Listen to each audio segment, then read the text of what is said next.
बिस्मिल्लाहिर्रहमानिर्रहीम अल्लाहुम्मा सल्लि अला मुहम्मदिन कमा तुहिब्बु व तर्ज़ा। व्यूअर्स वर्ल्ड सेहत टीम में खुश आमदीद।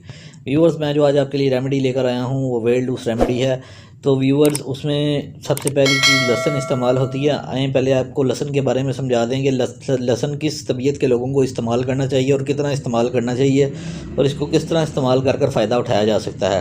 अगर लहसुन आपको मुवाफ़िक नहीं आता या आपका मिजाज गर्म है तो आप लहसुन को हस्बे ज़ैल तरीक़ों से इस्तेमाल कर सकते हैं। इसे कम से कम मिक़दार में इस्तेमाल कीजिए। एक दिन में निसफ़ तुरी काफ़ी है। मुमकिन हो तो इसके साथ दूध ज़रूर इस्तेमाल करें। अगर आप इसके कैप्सूल इस्तेमाल करना चाहते हो तो मुकर्ररा मिक़दार से भी कम मिक़दार में लें।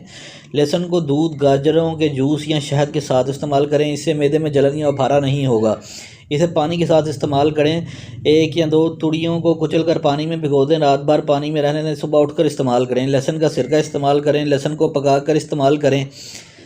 इसे हफ्ते में सिर्फ 3 बार इस्तेमाल करें और मुनासिब मिक़दार से ना बढ़ें। और खांसी में इसे शहद के साथ इस्तेमाल करें। तो व्यूअर्स, ये जो मैं आज आपको रेमेडी बताने जा रहा हूँ ये यूक्रेन में 500 साल से इस्तेमाल हो रही है। तो व्यूअर्स, सबसे पहले इसमें जो इस्तेमाल हो रहा है, लहसुन छिला हुआ 450 ग्राम ले लेना है आपने। उसके बाद आपने लेमन जूस लेना है। 24 अदद लीमू का जूस ले लेना है आपने।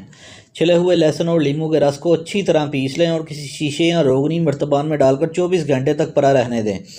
चाय का 1 चम्मच 5 ml ये मुरक्कब निसफ़ गिलास नीम गर्म पानी में मिलाकर इस्तेमाल करें।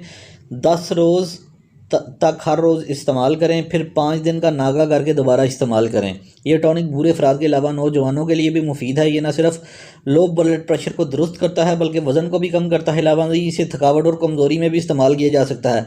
तो उम्मीद करता हूँ व्यूअर्स आपको मेरी आज की वीडियो पसंद आई होगी। मिलते हैं आपसे नेक्स्ट वीडियो के अंदर। तब तक के लिए अस्सलाम वालेकुम।